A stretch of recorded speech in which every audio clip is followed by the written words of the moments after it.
next agenda.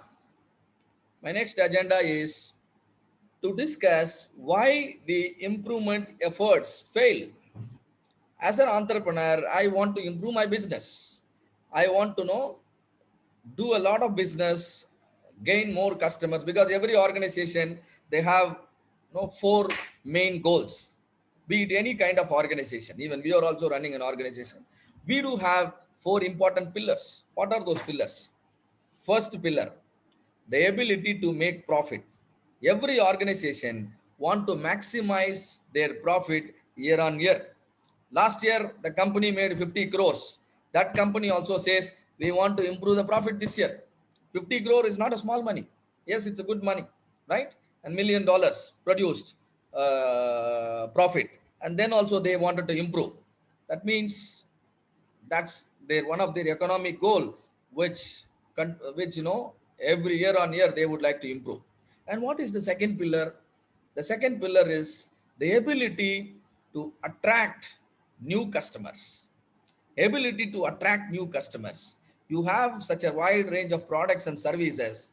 Do you really have the ability to attract a lot of new customers so that they can buy your product and avail your services, and so you make a lot of turnover, and then that will impact your revenue as well as the profit. So the second pillar, what is important is ability to attract new customers, and not only that, your ability to retain the existing ones, right? If you have a customer base, you should be able to retain the existing ones as well as attract more new customer. And then there is third pillar for any organization is effective utilization of resources. Yes, it is very important. If you really wanted to attract more customers, then you have to give them the high quality products at a very low cost, because today the challenge is between quality and the cost. Nowadays the market is really challenging. That means the customers are expecting highest level of quality at the same time at the lowest price. At the same time they want you to be very very faster. I order the product today, I cannot wait for a longer time, because there are many other players who can serve me faster, who can produce the products faster and deliver it to me. So these are the three major challenges, right? The quality, cost, and the delivery. And for that, effective utilization of resources are very very important.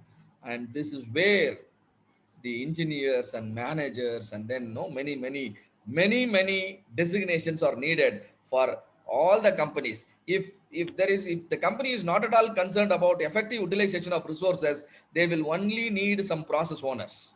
They will only need certain operators to take care of running the machines, and then just running the process task. You really don't have to think about improving your process, and then trying to be more and more efficient every day. That's not needed. And then the last but not the least, what is important? Innovation. What do you mean by innovation in business process? Is it like doing a research for 10 years and then sending the satellite to moon? No. It is like continually improving your business processes, continually improving your products and no the quality of products and services. If I don't continually improve my products and services, you know what will happen? Your competitors will improve. And if the competitor product features, service features becomes better than you, what will happen? The second pillar will get collapsed. All your customers will will run to your competitors, and then you will be kicked out of the market soon. Instead of that, if you focus on innovation, how you focus on profit, how you focus on attracting customer, how you focus on to be super efficient, please do focus on innovation also. Continuously strive to improve your business processes, strive to improve your products, and strive to improve your services so that the customer satisfaction is impacted positively. If you do that, what will happen? Slowly, you are pushing your competitors far away from you. They really cannot come even closer to you, and that will also make you a real market leader. So this is what typically every business will be ideally focusing on the four important pillars. The first one, the profit. The second one, the customer. The third one, efficient, right? Efficient utilization of resources. And then the fourth one, the innovation. And you can be part of any one of the four. Suppose if you are a hardcore researcher, Probably you may join the R&D team, and then you can help the company innovate. But most of you, I'm sure, you will be fitting into the third segment, third pillar, which is effective utilization of resources. Be it a small company or a bigger MNC, they will have only limited resources, and so the resources have to be used wisely. If you don't understand this logic, then then you may not understand why your company has hired you. Okay, so these four pillars are clearly understood. Now let us move on to the important topic: why the improvement efforts fail, or any project you are doing. Most of the time the projects fails in the sense it is not able to produce the targeted results. Why is it failing? The first and foremost requirement for the failure is not being able to get the management buy-in, or in plain English, we call it the top management support. Is it not important to get the top management support when you are floating any project in your company?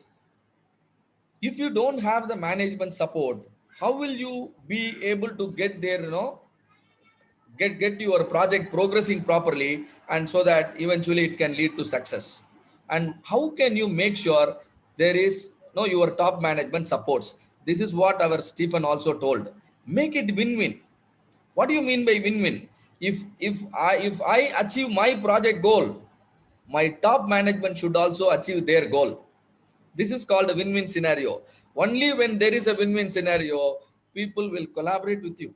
Even if you are working in a company, working in an organization, for then also for you to gain the top management support, don't think since you are working they need to support you every time. Always people will check for the win-win scenario.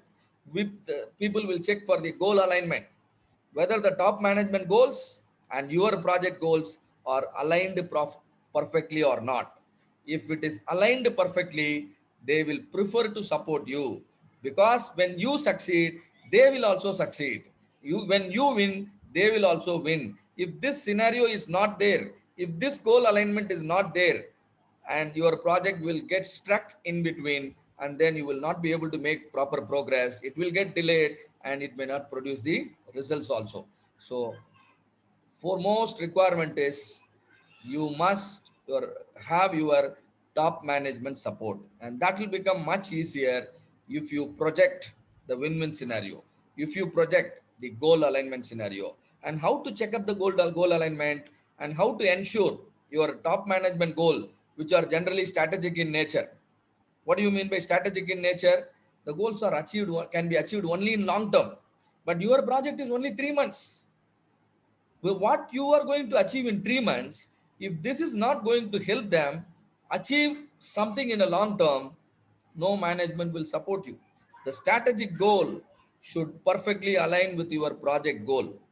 Project goals are nothing but the operational goals.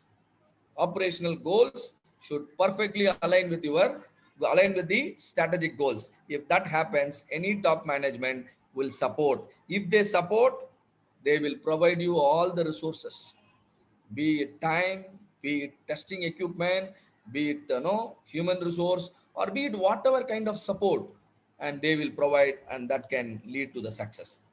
The second reason why improvement projects fail: using inappropriate tools and techniques. If you don't use appropriate tools and techniques, do you think your efforts will give the result? Definitely not. Consider any scenario. Let us say a failure happens. We have been using a lot of gadgets, a mobile phone, the laptop, television sets, and then many other gadgets we are using. If something goes wrong in our gadget, tell me honestly, how many of us rectify it on our own? We have gone through several levels of education. We studied in school, we studied in college, and then with all the experience, we never come forward to handle a failure, which a day-to-day failure. And it not necessarily, it need not be a problem with respect to your electrical or electronic gadget. Let it be a simple problem. My ceiling fan is not running, my table has broken. In my bathroom, one of the tap has got broken, and I never do it by my own. You know why? Because I very well know I really don't have the appropriate tools with in my house. I don't have, whenever we feel that we don't have the appropriate tools, we don't prefer to handle it. We will immediately call the technician, corresponding technician. He will come and fix the problem within few hours, and then takes the credit. That means whenever you don't possess or don't have the appropriate tool in your hand, you really cannot tackle the problem. And how do you use the tool? That is called the technique. It is not only having the tool is not sufficient. If you have the tool, you should know how to use the tool. That is also equally important. So with an inappropriate tools and techniques, the chance that you will fail will be higher, and that chance will make your project also fail. In Six Sigma, when we say tools and techniques, we actually mean the statistical tools and techniques. When I say statistics, some of you may immediately feel afraid. Oh, what is this person? He is saying about some statistics, mathematics, numbers. And tell me, can you understand anything without numbers? I really wanted to know, how many are attending the program. How is the program going? Then I need to know how many are really attending, how many people have interacted, and then how many people actually goes through the program completely, and then come till the end of the certification and actually takes the certification. All these things can only help me understand how the program was conducted. Can you not understand? These are all numbers. Numbers are needed absolutely in our day-to-day life also. Let us say a simple case. I want to buy a car, whether I should buy a diesel car or a petrol car. How do I take decision? I just have to do some workings. This is the investment, and this is how I will use my vehicle, and then this is the petrol price, and this is the diesel price. Will it be a wise decision if I invest on diesel car? And some numbers are needed. So statistics can help you understand anything clearly. When we say Six Sigma is a problem solving methodology. A failure has happened. You really wanted to prevent the failure from happening, isn't it? Because prevention is good. That's what Stephen said. So how can you prevent the failure? So you really need statistics. With the numbers, with the statistics, you can understand the problem very well. This is what doctors are also doing. I'm really feeling happy. Some of you raised the question, why do you say Six Sigma methodology as doctor's methodology? Because the doctor also needs number. If you go and say, sir, I have a problem, do you think the doctor will immediately give you the medicine? No. He will look for certain numbers, right? And so statistics helps you to understand the problem very well. That means you understand the past. Not only that, you also understand the present. If you do these two things very well, understand the past and understand the present, you can predict the future correctly. If you predict the future correctly, that is called what? Decision making. You know what is going to happen, and so you could take the right decision. So that is why earlier I said the Six Sigma is all about improving your problem solving and decision making skill. So using inappropriate tools and techniques in your project can lead your project to fail. And that is the main reason most of the professionals fail to produce results. Coming on to the other side, the college students, graduates, they have been doing projects. There are 1,000 students in a college, and all 1,000 of them are doing a project. None of the project is actually helpful to the organization. That is what the statistics says. I'm not saying. And the statistics says 90% of the graduates, they are unemployable. Why? Because they really don't understand how can they work in a project mode, and then how can they produce business results.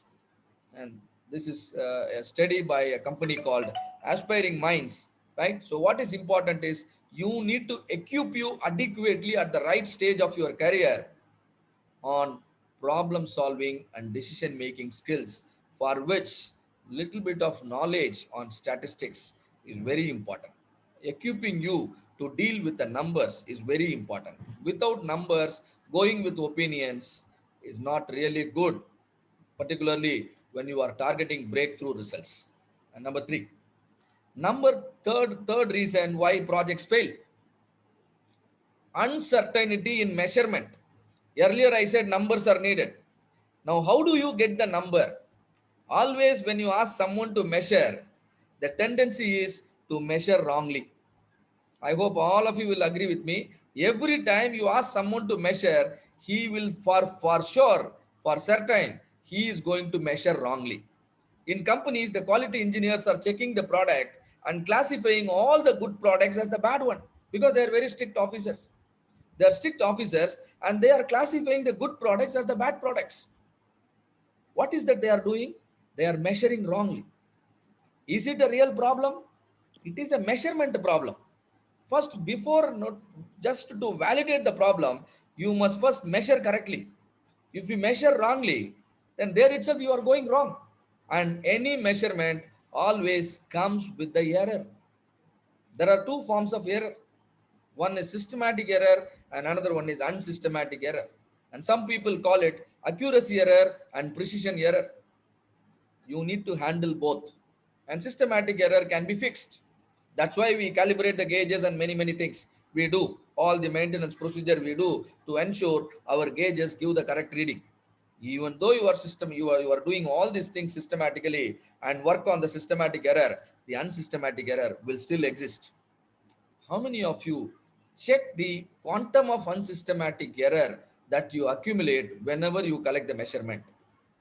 The requirement is these unsystematic errors, or otherwise the precision errors, the uncertainty in the measurement should be less than 10%.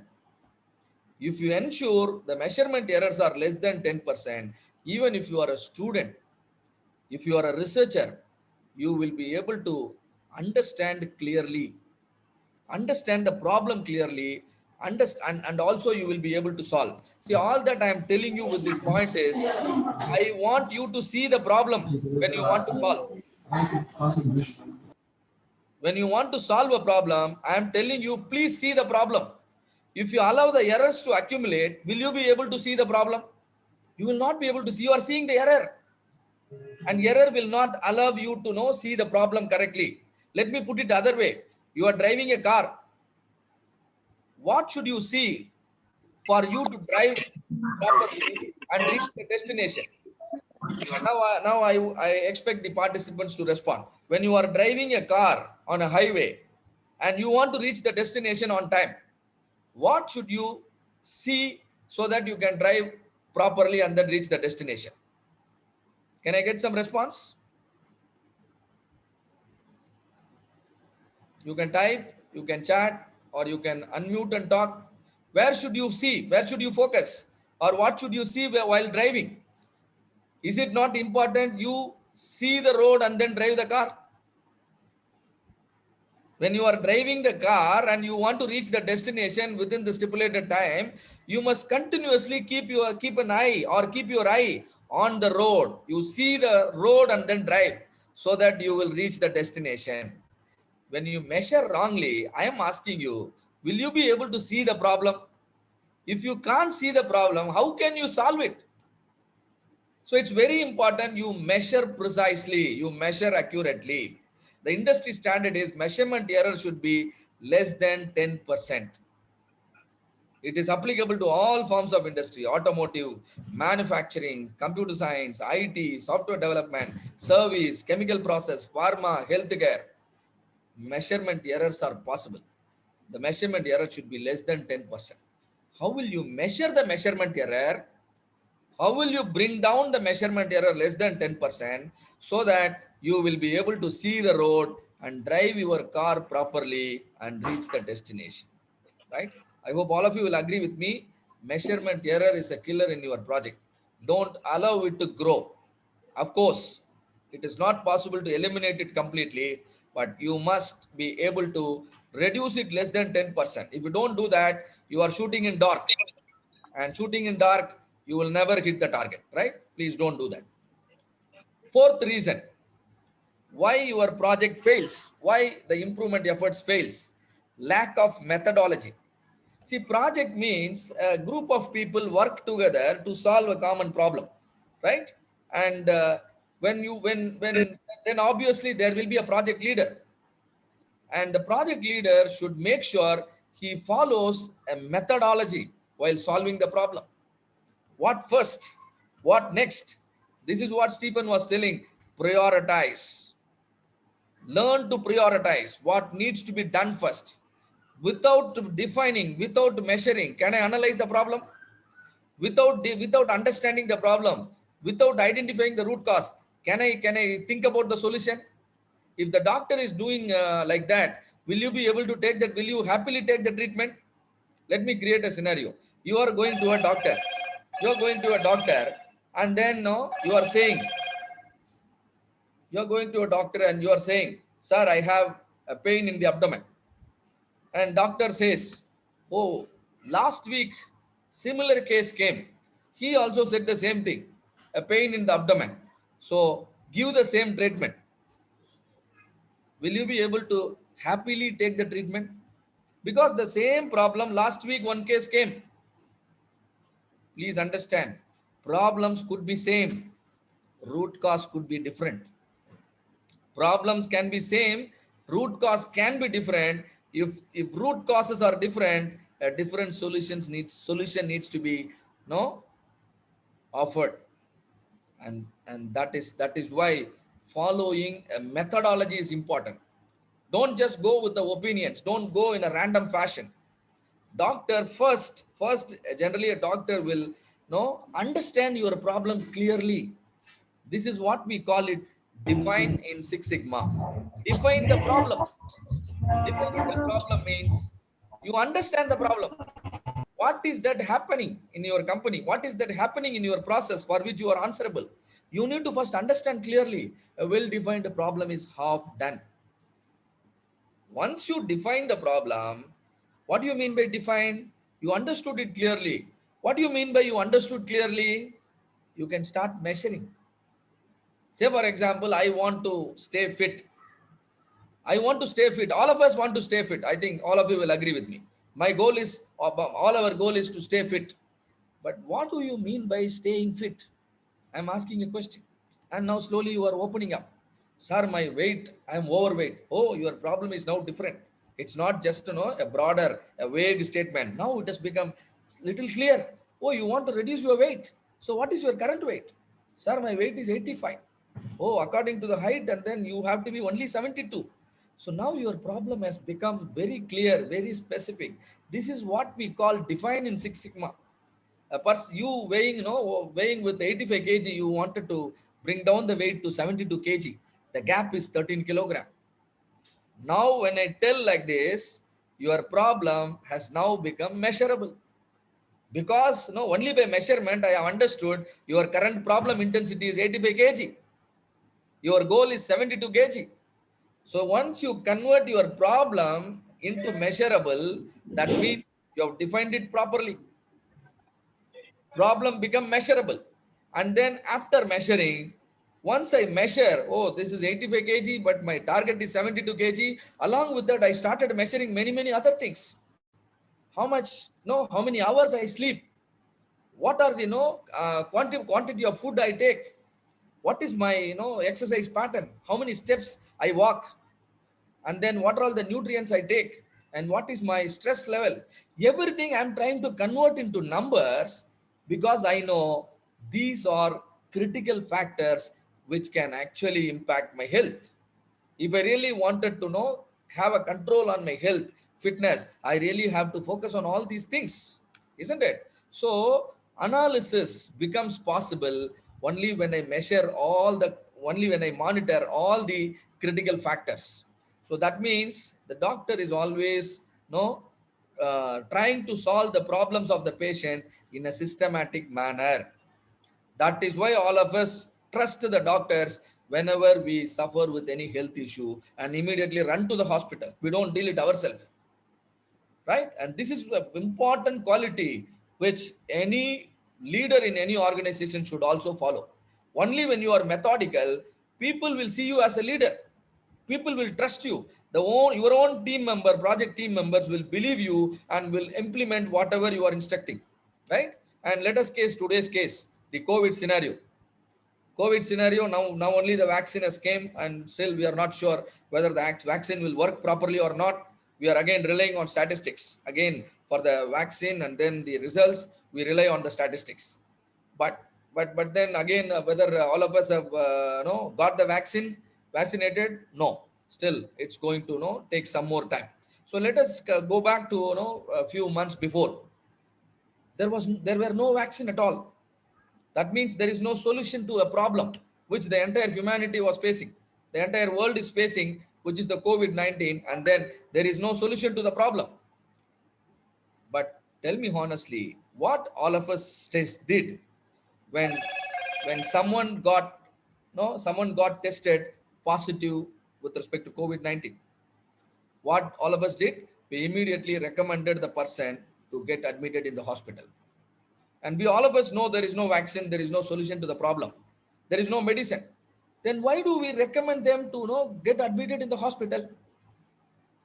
Problem is known, solution is unknown, there is no solution at all. But then also we have recommended them to get admitted in the hospital, and many people recovered even in the absence of a treatment, even in the absence of a solution. You know why? You know the beauty? The beauty is the methodology followed by the doctor. They know how to treat a patient methodically. Being methodical can save life even in the absence of a treatment. If that is the case, that can happen in real life. The same thing can happen with respect to your project also. If the entire project team is methodical in their approach, the methodology itself can take their projects to success. And Six Sigma prescribes a methodology called DMAC. And we'll see that in the upcoming slide. And another reason why projects fail: inadequate process knowledge.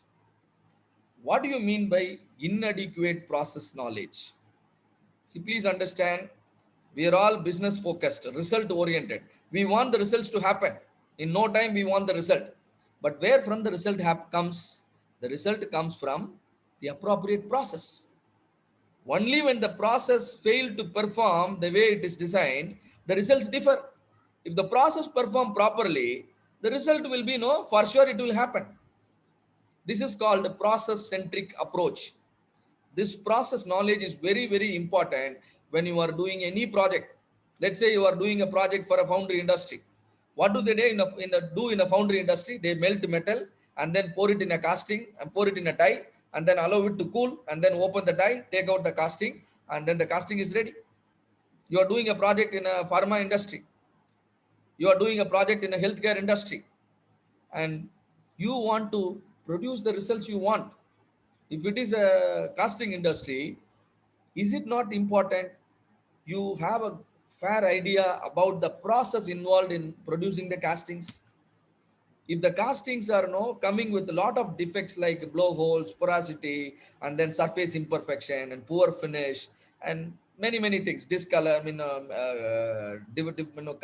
color is not proper, and all these problems can happen because some of the process failed. It could be the melting process, or it could be the pouring process, or it could be the cooling process, or it could be process related to the die design. So the process knowledge is very important. If the failure is because of a particular process, that particular process must be identified, that particular process must be improved. Then only you will get rid of the problem. If there is no point you working on a different process which is not at all responsible for the failure. This is another big reasons even sometimes consultants fail to identify the right process, rather work on something completely different and then expect the results to get impacted. It will never happen. If you have a building with the several pillars, and let us say the pillar number 8 become weak, pillar number 8 has become weak, and you are expecting the building to collapse, you really have to strengthen the building. Then which pillar must be strengthened now? The pillar number 8. There is no point you working on pillar number 12 or pillar number 14. This is called process knowledge, where exactly you find the weakness that must be strengthened. You really have to understand the critical processes in any business if you really want to play your role inside. and without an appropriate process knowledge, now at least a fair idea about what are all the level 1 process, what are all the level 2 process, and then in the in each of the level 2 process, what are the activities they perform. And this is only to understand all these things, you really have to be good in quality control tools. Process flow chart is one of the 7 basic quality control tool that can pinpointedly tell you what are all the various steps in any process, isn't it? And how to make use. And before that, identifying the correct process, which is actually the reason for the failure, is very important. If that is understood, then you can always consult the process owner, always consult the subject matter expert, and then try to solve the problem. And this is also the reason why always in a Six Sigma project or in any project, we suggest the process owner to participate in the project whenever needed. For the important brainstorming sessions, the subject matter experts should be invited to participate, so that you really do not miss out the critical process, and then you will be able to attack the problem perfectly at the root level. And then the last reason, unstable processes. See, earlier I said processes produce results. Sometimes your process itself may be unstable. And say, for example, all of you have decided to attend this program. It's about a 2-hour program we announced. And then also you made up your mind to listen to all this, throughout the session, and then learn something out of it. That means you are ready for learning. Now you can be taught. Now you are teachable. Suppose if you don't have the mindset to stay throughout the program, or you don't have the mindset to know to get taught by someone else, do you think you can be trained on Six Sigma or anything? Even some of the world best trainer, if he is given an opportunity to train you, and he will fail because you are not ready for learning. Same way, when you are trying to improve any process, any business process in any organization, the process first should be ready for improvement. If the process itself is not ready for improvement, in spite of your best efforts, projects will fail. And this is very important point. Some of the Six Sigma experts who claim to be experts in the market, they do this mistake. They try to improve a process which is highly unstable, and they enjoy continue doing the consulting in the company for years together, because he himself don't know whether the process is ready for improvement. But he keeps on working in the same company and giving the consulting for 3-5 years, and then the problem will never get solved. So this is called readiness for improvement. The another term which can indicate the readiness for improvement is stability. Whether the process is stable or not, how can I understand? There is a beautiful tool called control chart. It is again, these are not advanced tools. Please understand, all of you ladies and gentlemen. All these tools are fundamental tools. Only thing is, if you are not aware, you are not exposed properly. Control chart is one of the 7 basic quality control tool that can help you understand whether the process you are trying to improve is stable or not. If the process is not stable, and take it granted, it cannot be improved. If you improve also, it will come down the immediate next day. If the improvement falls down the next day, is it an improvement? Is it a help you are doing to the company? Is it a contribution you are doing to the company? Certainly not. So there are a few more reasons. I don't want to bother you with all these reasons of failure, right? Probably if you decide to spend a lot of time with me, I will also be talking to you a few more reasons why the industrial projects fail. And not only that, I will also clearly tell you a way to get rid of all these problems. If you get rid of all these problems, you will you will be extremely good in selecting the project, because you will select the project in such a way that all these problems cannot happen during its execution. If all these problems do not happen during the time with which you are actually progressing with the project, your project will sure shot will produce the result within the time. This is what we call it, the business case achievement. You worked on a project for 4 months and you made a saving of 40 lakhs per quarter to the company. You might think the 40 lakhs per quarter is no so big. This is not so big. You should be able to learn, understand another tool called cost of poor quality. There is direct cost, there is also indirect cost. If you know how to sum up all the direct cost, indirect cost that can happen because of the failures which you are reducing, you will also be able to appreciate, calculate the business case, and then project it properly to the top management. And that means the organization will start loving you. The organization will see you as a real leader. The organization will see you as an asset for the company, because you have been every 3 months, every 4 months, you have been doing a project and producing fabulous results, savings. All these savings will make your profit margin thicker. The first pillar, everyone will have a no keen interest on the first pillar, which is the profit. If you prevent the failures, your profit margin will become thicker, isn't it? So this is what you will be learning as part of the any Six Sigma training program. Particularly if you take part in the Six Sigma training program to be conducted by MSME Technology Development Center in Chennai, which is an autonomous body under the Ministry of Micro, Small and Medium Enterprises, which is a Government of India organization with whom Vision Excellence is working closely. And we have been running a program called the Campus to Corporate program, where we equip people, not only the people who are in the campus, the so-called students, and also the professionals who are working in the organization.